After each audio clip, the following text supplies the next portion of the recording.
Tranquilo? Eu sou o Bruno Maia, professor de Química, e hoje nós vamos falar sobre um assunto que muita gente não gosta, que são as funções inorgânicas, né? Porque tem muita coisa para decorar, tem a parte da nomenclatura, tá? Vamos falar das 4 funções inorgânicas. Vou pedir para vocês, quem puder e quiser, se inscreve no nosso canal, tá? Que vai ser de grande ajuda. Tem meu WhatsApp na descrição do vídeo. Pode me mandar dúvida, se quiser um material, uma lista de exercício, um resumão. Eu estou aqui para poder ajudar, tá bom? Então, olha só. O que vem a ser as funções inorgânicas? Depois que a gente estuda as ligações, formas, substâncias, a gente começa a separar essas substâncias em grupos, em classes, que nós chamamos de funções inorgânicas. Da mesma forma que também existem as funções da química orgânica. Aqui nós vamos separar as funções da química inorgânica, tá? Primeira função que a gente vai falar é a função base ou hidróxido, que a gente define como sendo uma substância inorgânica que em meio aquoso, em água, sofre dissociação originando ânions OH-. Então, gente, olha só, tem uma coisa importante nessa descrição aqui. Em meio aquoso, ou seja, na água, sofre dissociação. Nós já falamos disso no nosso assunto de ligação iônica, que dissociação é a quebra do composto iônico. Então, se é uma substância que quando na água eu quebro os íons, então uma base é uma substância iônica. Sendo que o ânion aqui no caso, para ser uma base, o ânion tem que ser obrigatoriamente esse OH-1. Tá? É um ânion composto. Assim como nós temos o Cl-, nós temos o OH-. Tá? Então ele é um ânion composto. Para ajudar, a gente podia colocar um parênteses aqui. Olha. OH-1 é a carga dele. Só que não costuma vir esse parênteses, né? Aqui na descrição do ânion. Vocês vão ver que na hora de formar a substância, esse parênteses pode aparecer. Bases tem sabor adstringente, né? Você já deve ter visto em livros, quando eu estou mordendo uma banana e ele tem aquele sabor, né, adstringente, aquele sabor de banana verde, que não está madura, as bases costumam ter esse sabor. E naquela nossa escala de pH, que mede acidez e basicidade, lembra, pH menor do que 7 é ácido, maior que 7 ele é básico. Então, soluções básicas apresentam um pH maior do que 7. Estruturalmente falando, se eu estou falando que é uma substância iônica, lembrem que substâncias iônicas têm que ter metal e ametal. Como o OH, O e H são ametais, eu já estou falando que eles fazem parte do ânion da base, então para ter uma substância iônica eu preciso de um cátion, no caso um metal com sua carga positiva. Podendo ser mais 1, mais 2, mais 3, dependendo do NOx do metal que nós já falamos. Existem algumas exceções, existem alguns cátions que não são metálicos que vão entrar aqui. Por exemplo, um muito famoso é o NH4+, cátion amônio. Tá? Ele é um cátion que não é metálico, mas é um cátion famoso e costuma cair também aqui dentro das funções inorgânicas. Tá? O porquê dele ser um cátion e ser não metálico, a gente fala em outro assunto depois, que é naquelas teorias de ácido-base de Bronsted, Lowry e de Lewis, que a gente fala mais pra frente, tá? Então, olha, vou colocar 2 exemplos para vocês entenderem. Como é que seria a montagem de uma base, tá? Se estruturalmente falando eu tenho que ter um cátion e um ânion, um metal e o OH-, eu peguei 2 exemplos aqui, o metal sódio. O sódio está na coluna 1A, portanto o NOx dele é mais 1. Cálcio está na coluna 2A, portanto tem NOx mais 2. Com o OH, que tem carga menos 1, com o OH, que tem carga menos 1, lembrem do macete, né? A gente pode, se eu tenho o possível cátion e o ânion que vão formar uma substância iônica, basta a gente cruzar o módulo das cargas. Esse 1 vem para cá e esse 1 vai para lá. Portanto, eu formei a substância NaOH. Olha que tranquilo. E aqui, olha, esse 1 vem para frente do cálcio e esse 2 vai para frente do OH. Portanto, eu fico com CaOH entre parênteses 2. Qual o porquê do parênteses aqui? Quem tem carga menos 1 é o ânion OH. Né? Esse cruzar as cargas, gente, o que a gente está fazendo nada mais é que é zerando a carga do composto. Carga mais 1, carga menos 1, eu preciso de um sódio para um OH para zerar a carga. O cálcio tem carga mais 2. Quem tem carga menos 1 é o íon OH-, é o OH que tem carga menos 1. Então, para zerar a carga do cálcio, eu preciso de 2 íons, 2 ânions OH. Por isso do parênteses, esse 2 aqui é para mostrar que eu estou multiplicando o OH, tanto O quanto o H, beleza? A nomenclatura de base é sempre hidróxido. Esse cara aqui então chama hidróxido de sódio. Já esse de baixo chama hidróxido de cálcio. Hidróxido de sódio ou soda cáustica, né, que é o nome comercial do hidróxido de sódio. E detalhe, eu peguei o sódio e o cálcio, que são dois metais das colunas 1A e 2A, que tem a carga fixa. Eu posso fazer bases também com os metais de transição. Por exemplo, o ferro é um cara que tem inox mais 2 e mais 3. Com o ferro mais 2 eu tenho essa base. Com o ferro mais 3 eu teria essa, né? Porque se ele tem carga mais 2, eu preciso de 2 OH- para zerar. Se esse ferro é mais 3, eu preciso de 3 OH-1 para zerar. Aí a nomenclatura seria hidróxido de ferro 2, né, em romanos, porque é o NOx do ferro, e hidróxido de ferro 3 em romanos, porque é o NOx desse ferro. Ou ainda hidróxido ferroso e férrico, oso para o menor NOx, ico, porque o ferro 3 é o maior NOx do ferro, tá bom? Mas, gente, importante tanto quanto ou até mais do que dar nome é a gente saber fazer equação de dissociação. Vocês vão ver que isso é muito importante, sobretudo para quando a gente vai falar de sal e quando a gente for falar das reações inorgânicas, tá? Porque se eu tenho uma noção da dissociação, eu consigo montar diversas equações químicas. E aí, olha, tá aqui, eu peguei os dois exemplos que nós acabamos de montar para poder fazer a dissociação deles. NaOH, CaOH2, substância iônica, então é sólida a temperatura ambiente. No estado sólido, os íons não conduzem corrente, porque eles estão presos no retículo. Quando eu jogo na água, eu quebro o retículo cristalino e aí os íons ficam livres. Então, basta eu separar o cátion do ânion aqui. Igual a gente fez na nossa aula de ligação iônica, se eu tenho NaCl, eu não separo em Na+, e Cl-. Basta eu separar o cátion do ânion. Joga na água. E aí eu separo Na+ do OH-. Esse é o ânion que sempre tem que soltar na hora que eu estou dissociando. Então, Na+ aquoso, porque está em água. OH- também aquoso, porque está em água. O hidróxido de cálcio. O cálcio, o NOx dele eu sei que é mais 2. Então, eu separo em Ca+2 e OH-1. Balanceando, quantos OHs eu tenho aqui? Não são 2? Então eu libero 2 OH-1. Ou então, se a gente pode cruzar as cargas para montar a substância, se eu quero dissociar, descruzem essas cargas que a gente cruzou. Esse 2 que está aqui, olha, é a carga do cálcio lá em cima, mais 2, mais porque o cátion, o metal vem na frente, é sempre positivo. O 1 que está aqui na frente do cálcio, né, que na verdade não precisa ter, é a carga do OH lá em cima, -1.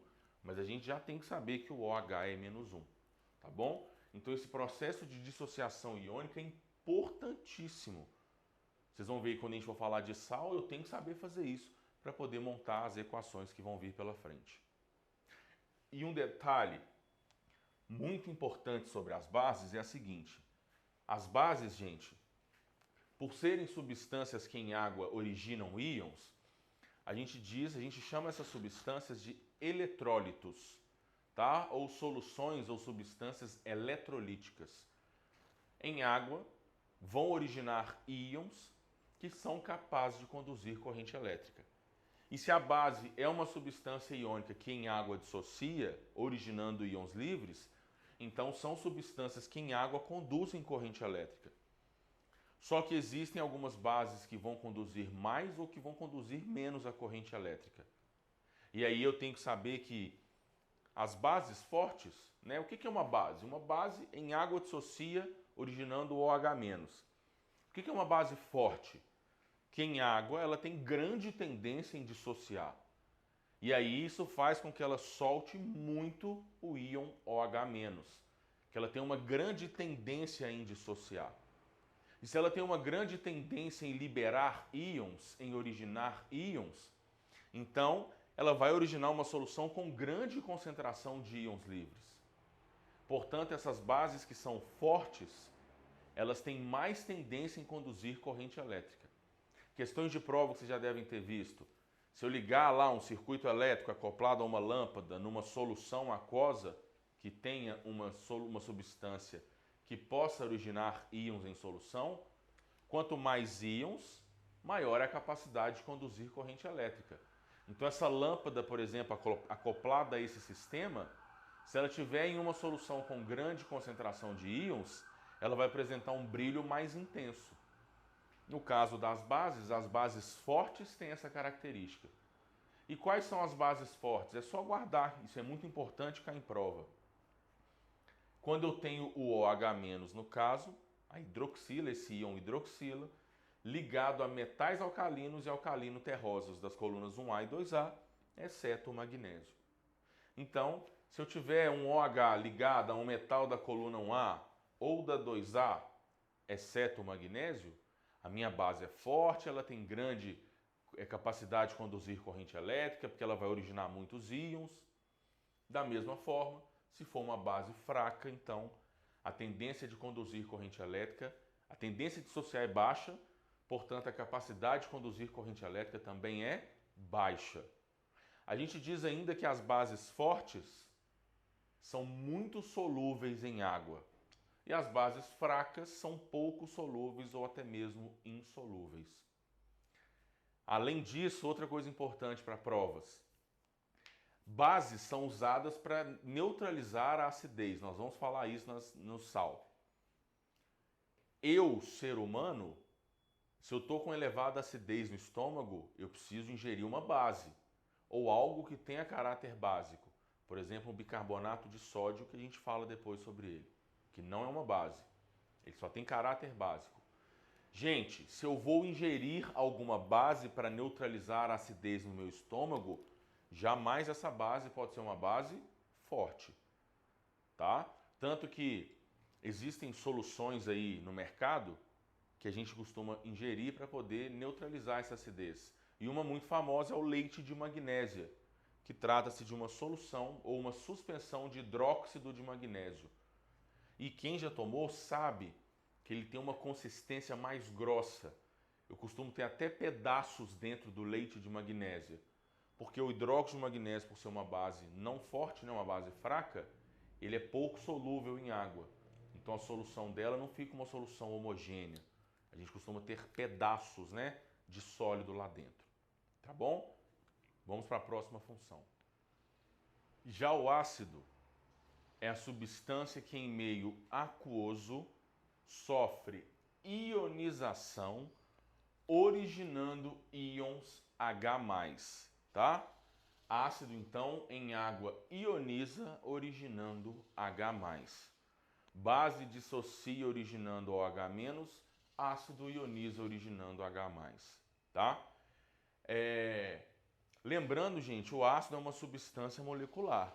Quando a gente estuda ligação covalente, a gente fala que as substâncias moleculares não conduzem corrente elétrica nunca, né? Porque não tem íon. Eles estão compartilhando elétron, exceto se for um ácido. O ácido é a única substância molecular que em água é capaz de conduzir corrente elétrica, porque os ácidos em água sofrem ionização. Dissociar significa separar os íons da substância iônica. Ionizar significa originar íons, criar íons.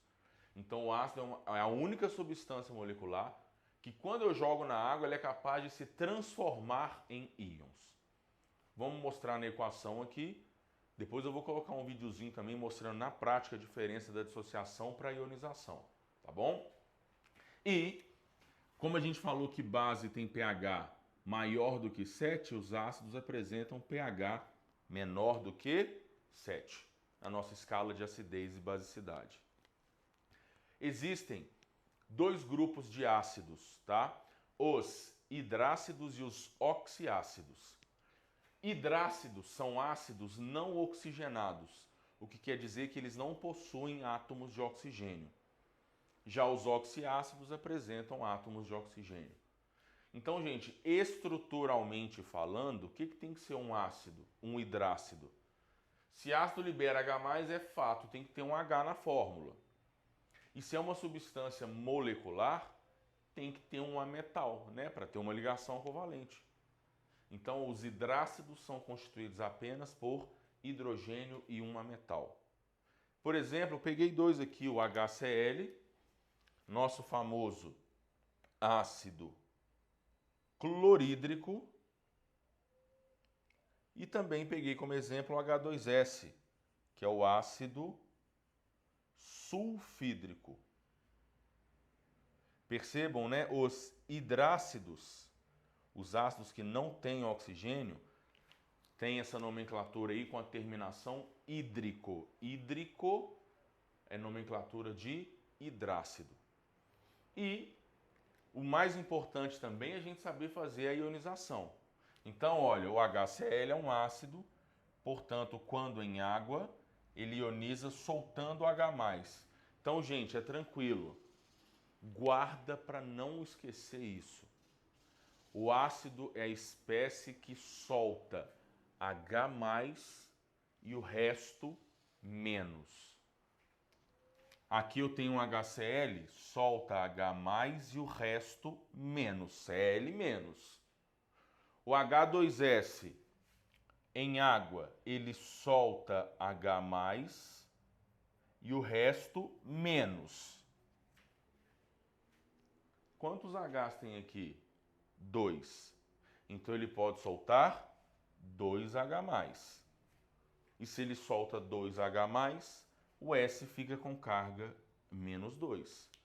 Se saem 2 hidrogênios com carga positiva, a carga do enxofre tem que ser -2 depois.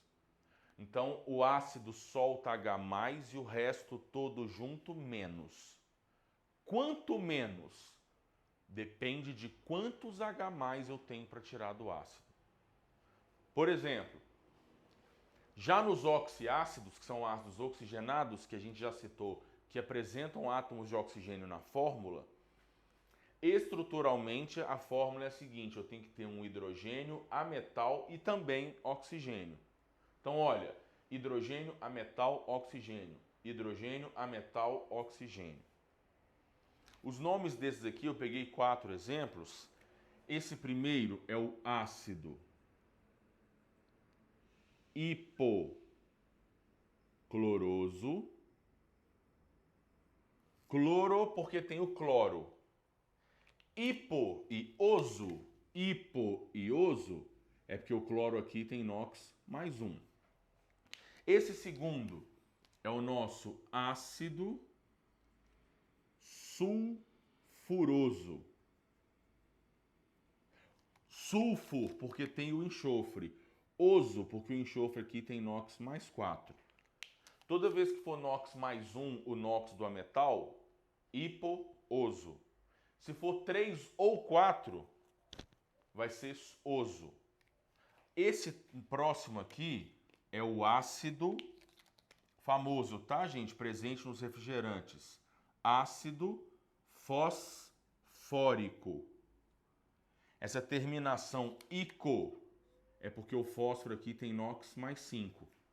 Quando o ametal tiver NOx 5 ou 6 é fosfórico. O H2SO4 é o sulfúrico, porque o enxofre é mais 6.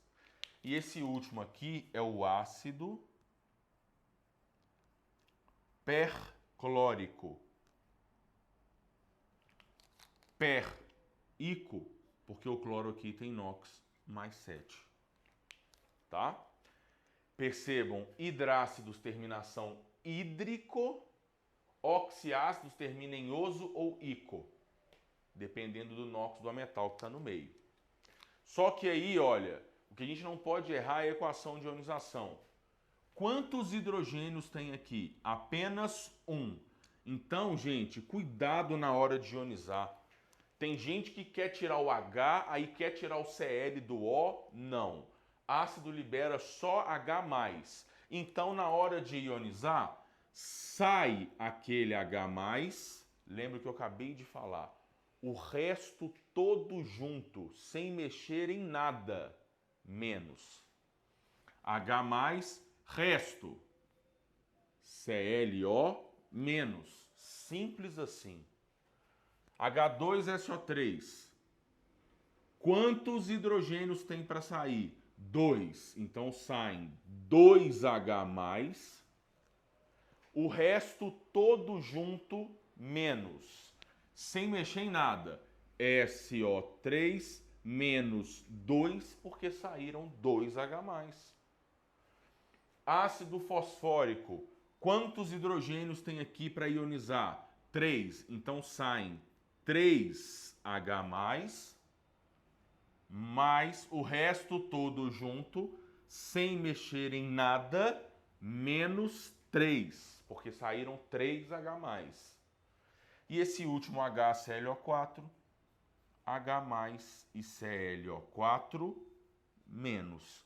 O resto todo junto, sem mexer em nada, menos. Tá?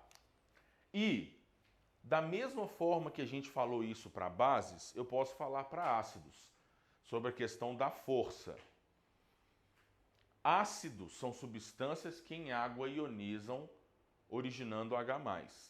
Então, o ácido é a única substância molecular que em água pode conduzir corrente elétrica. Da mesma forma que nós temos bases fortes, nós também temos ácidos fortes. E se as bases fortes em água tinham muita tendência em dissociar e liberar o OH-, ácidos fortes são substâncias que em água têm grande tendência em ionizar e liberar o H+. Bases fortes dão origem a soluções com grande concentração de íons. Ácidos fortes, a mesma coisa. Então, ácidos fortes têm uma maior capacidade de conduzir corrente elétrica. E eu tenho que saber quais são os ácidos fortes. Dos hidrácidos que não têm oxigênio, 3 são fortes: clorídrico, bromídrico e iodídrico.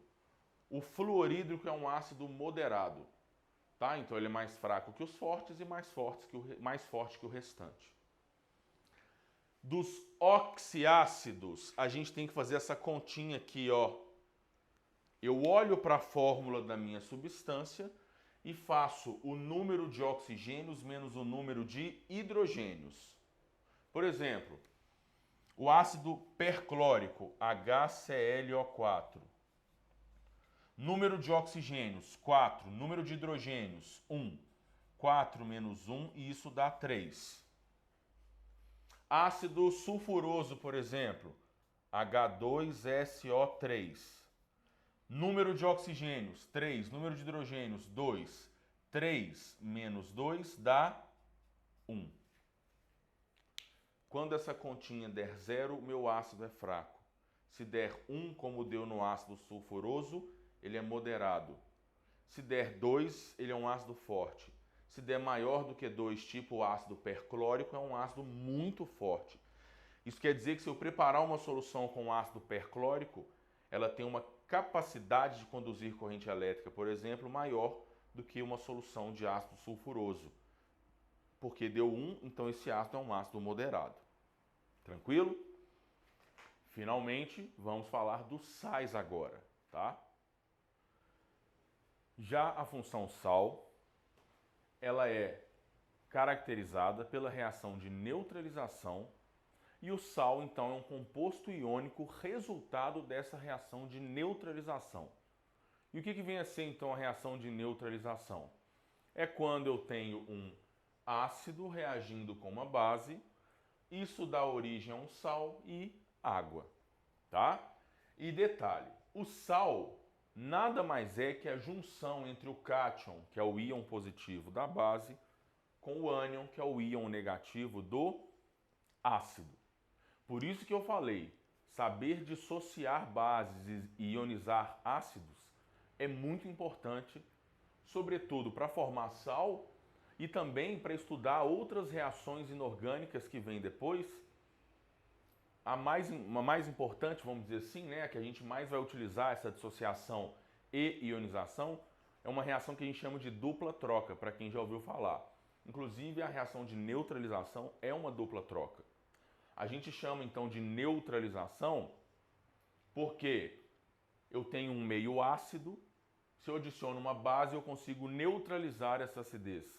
Se eu tiver um meio básico eu adiciono um ácido para neutralizar essa basicidade, tá?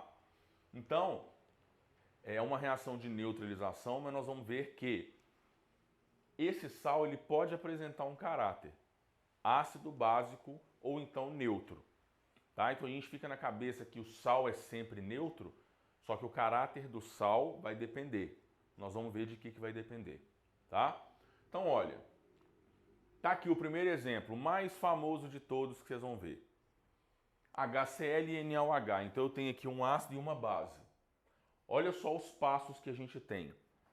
Cátion da base e ânion do ácido. Então eu preciso dissociar a base e ionizar o ácido. Aí faz um cantinho assim, olha, HCl ioniza em H+ e Cl-. Já essa base se dissocia em Na+ e OH-. Cátion da base é o Na+. Ânion do ácido é o Cl-. Basta eu chegar o cátion Na+ perto do ânion Cl-, eu tenho aqui os possíveis íons da minha substância, cruzem o módulo das cargas. Mais 1 com menos 1, zerou. Então, o meu sal formado é o NaCl, além de água que a gente vai formar. Água que é o produto da junção do H+ do ácido com o OH- da base. Inclusive, o mais importante da reação de neutralização é formar a água. Porque o que caracteriza o ácido é o H+. O que caracteriza a base é o OH-. Então a junção do H+ com o OH- formando água é a minha evidência de que houve uma reação de neutralização. Tá? Vamos ver como é que dá nome para o sal. O nome do sal vai ser o nome do ânion do ácido mais o nome do cátion. Sendo que, se a gente lembrar que a gente falou agora, a base é metal com OH-. Então o nome do cátion é simplesmente o nome do metal. Agora o ânion, que é chato. O ânion, o nome dele vai depender do ácido que veio. Por exemplo, esse ácido aqui, o HCl, lembrem, ele é o ácido clorídrico. Sempre que o ácido for terminado em hídrico, seu ânion termina em eto. Portanto, o ânion Cl- que vem do ácido clorídrico chama ânion cloreto. Por isso esse sal aqui então chama cloreto de quem é o cátion? O Na, sódio. E aí, olha só, vamos ver qual que é o caráter desse sal. O ácido clorídrico, se a gente lembrar também, que a gente acabou de falar em ácidos, trata-se de um ácido forte. Hidróxido de sódio, como sódio é da coluna 1A, também é uma base forte. Se o sal é proveniente da junção de um ácido forte com uma base forte, a gente diz que o sal tem um caráter neutro. Se os dois são fortes, o caráter desse sal é neutro. Portanto, o cloreto de sódio é um sal que apresenta pH igual a 7. Vamos para o próximo exemplo. Bom, nesse exemplo aqui agora, então, tem o ácido e a base, nós vamos seguir os mesmos passos que a gente fez ali. Pega o ácido e ioniza. Esse ácido tem 2 hidrogênios ionizáveis, então ele libera 2H+, CO3 menos 2. O ácido libera H+, e o resto todo junto menos. Menos 2 porque eu liberei 2H+. E essa base, Na+ e OH- é a mesma base que a gente usou no primeiro exemplo. Pego o cátion da base, que é o Na+, o ânion do ácido, que é o CO3 menos 2. Tendo o cátion e o ânion, eu cruzo o módulo das cargas. Então, se o ânion tem carga menos 2 e o cátion tem carga mais 1, eu vou precisar de 2 cátions para zerar a carga do ânion. Esse sal, então, produzido tem fórmula Na2CO3 mais a água que a gente também tem que formar nessa equação. Balanceando, né? Aqui eu não falei porque já estava balanceada, mas a gente tem que conferir. 1 Na, aqui tem 2. Então eu vou colocar um 2 na frente do NaOH. 1 carbono, 2 hidrogênios com mais 2, 4. Só tem 2 aqui na água, então coloco um 2 na frente da água também. Um outro comentário sobre o balanceamento de equações de neutralização, que é muito importante, é o seguinte, tem outro caminho para eu olhar. O meu ácido libera 2H+. A minha base, só um OH-.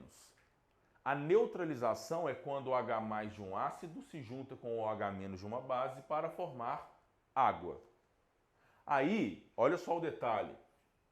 Se o meu ácido sozinho libera 2H+ e a base só um OH-, para que eu possa neutralizar totalmente o meu ácido, eu preciso de um segundo OH-. Então, de novo, como essa base só libera um, eu vou precisar de 2 bases. Para que aí, com 2H+ e agora 2 OH-, eu produza 2 moléculas de água. Certo? Este ácido que a gente utilizou aqui nessa reação é o famoso ácido carbônico. E quando o ácido termina em ico, seu ânion termina em ato. Portanto, esse sal chama-se carbonato de sódio. Percebam que é o mesmo cátion lá daquela base que a gente utilizou no primeiro exemplo. E aí, gente, prestem atenção no terceiro exemplo. Percebam que eu dei a mesma equação lá de cima. O mesmo ácido e a mesma base. Ácido que se ioniza em 2H+ e CO3 menos 2. E essa base que se dissocia em Na+ e OH-. Só que percebam que o comando aqui agora é outro. Eu quero fazer a neutralização parcial entre este ácido e esta base. O que vem a ser isso? O meu ácido sozinho libera 2H+. A minha base só um OH-. Para neutralizar totalmente, eu ia precisar de um segundo OH- para neutralizar esses 2H+. Então a gente pode dizer, isso é até um termo que a gente costuma utilizar em estequiometria. A gente pode dizer que o OH- está limitando a nossa reação. Porque eu só tenho um OH- para 2H+. Então eu ia ter que dobrar isso aqui. Só que agora eu estou falando que é parcial. Como o OH- está limitando, como eu só tenho um OH-, eu só vou poder neutralizar um H+. E aí, esta ionização está certa, mas não é ela que a gente vai usar. Porque os ácidos liberam 1, 2, 3 H+, dependendo da quantidade de hidrogênios ionizáveis que eles têm, só que na prática eles liberam um de cada vez. Se a questão não me fala nada, eu vou liberar todo mundo. Mas aqui eu estou falando que é parcial. Então eu tenho que ficar atento a isso. Então se eu só tenho um OH-, eu vou poder neutralizar só um H+. E se esse ácido tem 2 hidrogênios, vamos tirar só um daqui. Ele tem 2. Então eu vou tirar só um H+. E se eu tiro só um hidrogênio, o que vai sobrar no resto, gente? O CO3, só que como um hidrogênio ainda que não saiu. HCO3 e a carga, -1. Por que -1, Bruno? Se aqui eu tirei 2 mais, a carga fica -2. Se aqui eu só tirei um H+, o resto lá fica -1. Então, o cátion da base é o Na+, e o ânion do ácido agora é esse HCO3-. E juntando o Na+ com o HCO3-, eu formo NaHCO3, mais o que tem que ser formado? Água. Percebam que essa equação já está balanceada, não precisa e nem pode balancear, porque eu balancearia para poder fazer uma neutralização total. Aqui foi parcial. Para um OH-, só um H+. Outra maneira de pedir isso, ao invés de falar que a neutralização é parcial, a questão, o comando podia ser o seguinte: faça a neutralização entre o ácido carbônico e o hidróxido de sódio na proporção 1:1. Eu estou querendo dizer que tem um ácido para uma base. Ou seja, eu não poderia meter um 2 aqui. E aí eu sei, então só tem um OH-, então eu só vou poder neutralizar um H+. Qual que é o nome desse sal famosíssimo? Esse ânion é o ânion carbonato. Esse daqui é o carbonato que ainda tem um hidrogênio. Então, gente, o nome dele é hidrogeno carbonato ou o que? Bicarbonato, famoso de que, gente? De sódio. Esse é o nosso famoso bicarbonato de sódio. E olha só um fato interessantíssimo sobre ele. O ácido carbônico é um ácido moderado, vamos dizer assim. Como você sabe disso? Nós acabamos de falar em ácidos. Olha, 3 menos 2 dá 1. Então ele é um ácido moderado. Já o hidróxido de sódio é uma base forte, porque o sódio está na coluna 1A. E é sempre o forte que manda no caráter. Aqui os dois são fortes, então o sal tem caráter neutro. Aqui quem é forte é a base. Portanto, o sal formado, o bicarbonato de sódio e o carbonato de sódio, são dois sais que apresentam caráter básico. É por isso que quando a gente está com acidez elevada no estômago, uma das maneiras de combater isso é tomando o bicarbonato de sódio. Nossa, mas o bicarbonato é um sal. Sim, mas ele é um sal de caráter básico. Portanto, ele é capaz de combater a acidez no estômago, por exemplo. Tranquilo? Muito importante saber da neutralização parcial. Tá? E percebam que o que a gente utilizou foi dissociação e ionização. Se eu sei dissociar e ionizar, eu consigo montar as equações. É muito importante nunca errar as cargas. Eu tenho que respeitar as cargas na hora de for formar as substâncias numa reação de troca, vamos dizer assim. Beleza? Vamos para a função óxido agora. E finalmente falando dos óxidos, o que vem a ser um óxido? O óxido é um composto binário. Binário quer dizer que tem dois elementos na fórmula, sendo que o oxigênio é o elemento mais eletronegativo do óxido. Tá? Então ele tem que ter oxigênio e o oxigênio tem que ser o elemento mais eletronegativo. Se a gente pensar que acima do oxigênio só o flúor é o mais eletronegativo, então isso quer dizer que não existe óxido com oxigênio e flúor, tá bom? O que acontece, gente? O óxido, vocês vão ver que é uma função tranquilinha, só que é muito importante, que os óxidos são muito versáteis. Vocês vão ver o porquê disso. Os óxidos se separam em dois grupos. Nós temos os óxidos básicos e os óxidos ácidos. Sendo que, se o oxigênio é o elemento obrigatório que eu tenho que ter no óxido, A diferença entre um óxido básico e um óxido ácido é o elemento que acompanha o oxigênio. No caso do óxido básico, quem acompanha o oxigênio é um metal. No caso do óxido ácido, quem acompanha o oxigênio é um ametal. Percebam que pela estrutura, os óxidos básicos costumam ser chamados também de óxidos iônicos, enquanto que os ácidos são chamados de óxidos moleculares. Iônico porque metal com oxigênio ametal é um composto iônico. Ametal com oxigênio, que também é um ametal, é um composto molecular, ligação covalente, tá? E aí, coloquei alguns exemplos. Na2O, CaO, FeO, Fe2O3, né? O metal sempre acompanhado do oxigênio, respeitando os seus NOx, né? O sódio é +1, o oxigênio é -2. Por isso que a fórmula fica assim. Cálcio é +2, o oxigênio é -2. Por isso que a fórmula é CaO. E a nomenclatura de óxidos é muito parecida com a de bases que a gente já falou. Esse é o óxido de sódio, óxido de cálcio. Esse é o óxido de ferro 2 ou óxido ferroso. Esse é o óxido de ferro 3 ou óxido férrico. E olha, a nomenclatura parece muito com a de bases, não é à toa.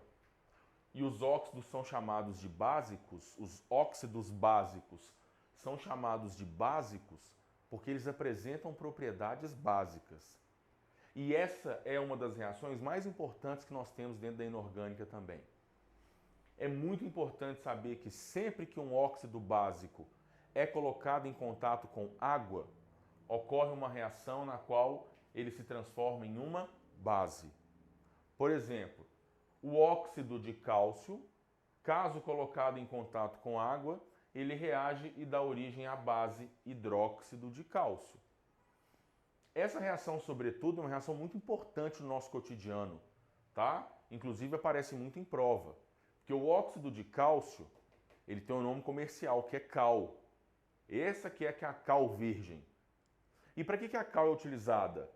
Se eu tenho um solo que está ácido, a gente adiciona o quê? Alguma substância básica para poder neutralizar a acidez do solo. Processo de calagem. E aí, ou eu posso adicionar uma base, mas isso aqui não é uma base. Como assim eu vou adicionar cal ao solo? Mas no solo tem água. Quando eu adiciono a cal ao solo, em contato com a água, ela se transforma no hidróxido de cálcio. E aí ele pode causar a neutralização da acidez do solo. Da mesma forma, aqui nos óxidos ácidos, coloquei 3 exemplos. O CO2, SO2, SO3, tá?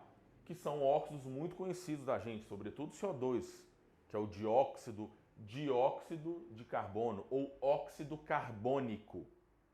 A nomenclatura dos óxidos ácidos também é muito parecida com a dos ácidos.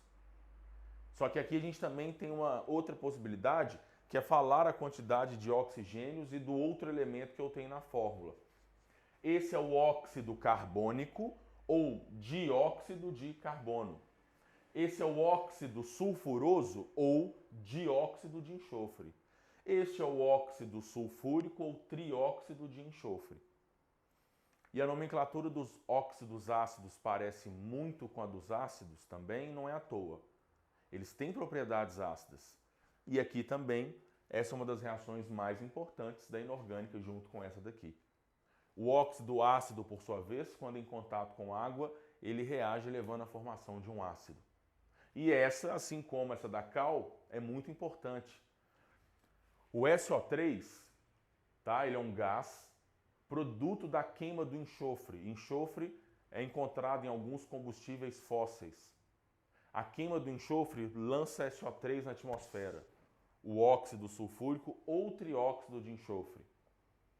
Como nós temos água na atmosfera, né, com o auxílio das descargas elétricas que nós temos na atmosfera, esse trióxido de enxofre reage com a água, levando à formação do H2SO4, que é o ácido sulfúrico, principal componente, principal responsável pela chuva ácida.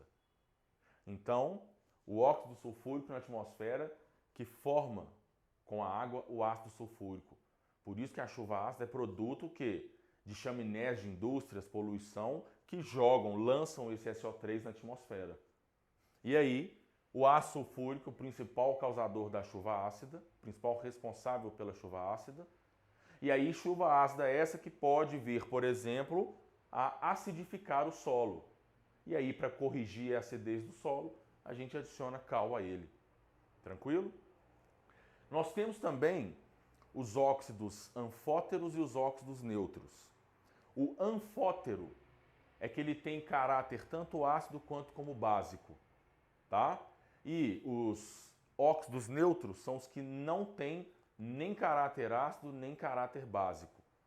Neutro a gente tem como exemplo o monóxido de carbono, tá? E o óxido de nitrogênio.